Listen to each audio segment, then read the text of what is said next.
नमस्कार, मी पंजाब डक। आज आहे 30 जून 2026। तर शेतकऱ्यासाठी एक महत्त्वाची एक अंदाज देणार आहे, कारण की ज्या भागात अद्यापही पाऊस झालेला नाही त्या शेतकऱ्याला सांगू इच्छितो की तुमच्यासाठी आनंदाची बातमी।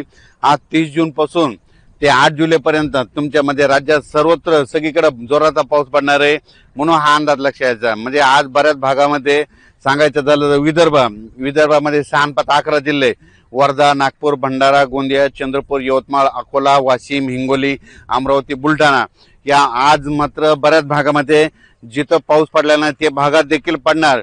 पण 8 तारखेपर्यंत मात्र सगळीकडे पाऊस पडणार आहे, म्हणून हा अंदाज विदर्भातल्या सर्व शेतकऱ्यांना लक्षात घ्यायचा। 8 तारखेपर्यंत सगळीकडे पाऊस पडेल आणि सगळ्या विदर्भात शेतकऱ्याची पेरणी होणार आहे, म्हणून हे शेतकऱ्यांनी अंदाज लक्षात घ्यायचा। त्याच्यानंतर मराठवाड्याकडे देखील हिंगोली जिल्हा, नांदेड जिल्हा, परभणी जिल्हा, लातूर जिल्हा, धाराशिव जिल्हा, संभाजीनगर, जालना, बीड या विदर्भात परभणी आणि मराठवाड्यातल्या शेतकऱ्याला सांगू इच्छितो की आज देखील दुपारनंतर 3-4च्या नंतर मराठवाड्यामध्ये सगळ्या जिल्ह्यामध्ये जोराचा पाऊस पडणार आहे। दररोज वेगवेगळ्या भागात पडणार आहे। 8 दिवसामध्ये सगळीकडे पडून जाईल। जे वंचित राहिले ते 8 दिवसामध्ये त्या वंचित भागात देखील पाऊस पडेल आणि त्या शेतकऱ्याची पेरणी होणार आहे, म्हणून मराठवाड्यातल्या शेतकऱ्यांनी हा अंदाज लक्षात घ्यायचा। त्याच्यानंतर पश्चिम महाराष्ट्रातल्या शेतकऱ्याला सांगू इच्छितो की 8 दिवसामध्ये तुमच्या इकडे देखील जे भाग सुटलेला त्या सुटलेल्या भागात देखील पाऊस पडणार आहे, म्हणून हे अंदाज लक्षात घ्यायचा। त्याच्यानंतर उत्तर महाराष्ट्राकडे नंदुरबार जिल्हा झालं, धुळे जिल्हा झालं, जळगाव जिल्हा झालं, नाशिक, पुणे ह्या पट्ट्यातल्या सर्व शेतकऱ्याला सांगू इच्छितो तुमच्याकडे देखील म्हणजे आजच दुपारनंतर बऱ्याच ठिकाणी पाऊस जोराचा सुरुवात होणार आहे।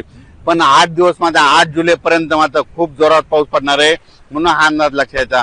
पण राज्यात मात्र ह्या 8 दिवसामध्ये काही ठिकाणी मुसळधार, कुठं अतिमुसळधार, काही ठिकाणी अतिवृष्टी होणार आहे, म्हणून हा अंदाज लक्षात घ्यायचा। मग अतिवृष्टी कुठं होणार, अतिमुसळधार कुठं होणार आहे म्हणून हे तुम्हाला सांगू इच्छितो। सर्वप्रथम मुंबईकरांनी हा अंदाज लक्षात घ्यायचा आणि सतर्क करायचं। मुंबईकडे म्हणजे 8 जुलैपर्यंत जोराचा पाऊस पडणार आहे, म्हणून मुंबईच्या जनतेने सतर्क राहावे। पुण्याकडे देखील खूप पाऊस पडणार आहे। अहिल्यानगर जिल्ह्यात देखील ह्या म्हणजे 8 दिवसामध्ये अतिवृष्टी होईल, काही ठिकाणी मुसळधार पाऊस पडणार आहे। उत्तर महाराष्ट्राकडे नंदुरबार जिल्हा, नाशिक जिल्हा, जळगाव जिल्हा, धुळे जिल्हा, संभाजीनगर, त्याच्यानंतर बुलढाणा जिल्हा, अकोला जिल्हा, अमरावती ह्या पट्ट्यात मात्र अतिमुसळधार पाऊस पडणार आहे, म्हणून हा अंदाज लक्षात घ्यायचा। आणि तुम्हाला सांगू इच्छितो शेतकऱ्यासाठी एक आनंदाची बातमी म्हणजे हे जे जिल्हे आहेत जवळपास 14 जिल्हे, नाशिक जिल्हा, मुंबई, त्याच्यानंतर मुंबईचे सगळे जिल्हे, त्याच्यानंतर अहिल्यानगर, नंदुरबार, धुळे, जळगाव, संभाजीनगर, बुलढाणा, अकोला, अमरावती ह्या पट्ट्यात मात्र अतिमुसळधार पाऊस पडणार आहे। त्या भागामध्ये जे छोटे छोटे तळे आहेत त्या छोट्या छोट्या तळ्यामध्ये पाणी येणार आहे, म्हणून त्यांच्यासाठी ही सर्वप्रथम आनंदाची बातमी। त्याच्यानंतर राज्यातल्या हे जे पाऊस आहे तिकडे जर मुसळधार पाऊस पडत असला तर उर्वरित राज्यात मात्र रिमझिम कुठं जोरात कुठं पेंडोल तासा पाऊस पडणार आहे ना 8 दिवसात मात्र संपूर्ण महाराष्ट्र आपण टाकणार आहे, म्हणून हे अंदाज लक्षात घ्यायचा। ज्या शेतकऱ्याच्या शेतामध्ये जर वापसा असेल, ईदभर ओला असेल तर तुम्ही तुमच्या पेरणीचा निर्णय घ्या, कारण की 8 दिवस राज्यात चांगला जोराचा पाऊस पडणार आहे, म्हणून हे शेतकऱ्यांना लक्षात घ्यायचं। या पावसाचा विशेष आहे की कमी वेळात जास्त पाऊस पडणार आहे, म्हणून हा सर्व शेतकऱ्यांना अंदाज लक्षात घ्यायचा। पश्चिम महाराष्ट्रातल्या शेतकऱ्याला सांगू इच्छितो बारामती झालं, सातारा जिल्हा, सोलापूर जिल्हा, सांगली जिल्हा त्या भागात देखील म्हणजे आजपासून बऱ्याच भागामध्ये पाऊस सुरू होणार आहे, म्हणून अंदाज लक्षात घ्यायचा। सांगायचं झालं तर हे सगळीकडे पाऊस काय होणार आहे म्हणजे जे आता हे जे पाऊस येणार आहे सगळीकडे कमी वेळेमध्ये जास्त पाऊस पडणार आहे, म्हणून हा अंदाज सर्व शेतकऱ्यांना लक्षात घ्यायचा। पश्चिम महाराष्ट्रात देखील सगळीकडे पडणार आहे, म्हणून हे अंदाज लक्षात घ्यायचा।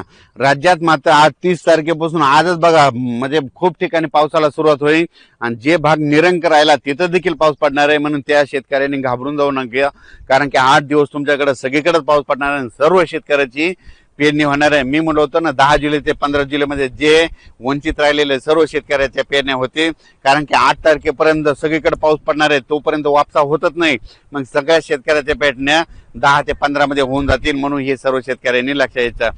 आम्ही देखील पेरलोय आणि आता तणनाशक मारणं चालू आहे, तणनाशक देखील मारणं सुरू आहे आणि आमच्या पेरण्या संपूर्ण झालेल्या आहे। जवळपास 18 एकर सोयाबीन पेरणं झालं, कापसं देखील उगवलेले आहेत, पाहू शकता आमच्या गाड्या धूळ पेरण्याचे कापसं देखील निघालेले आहेत।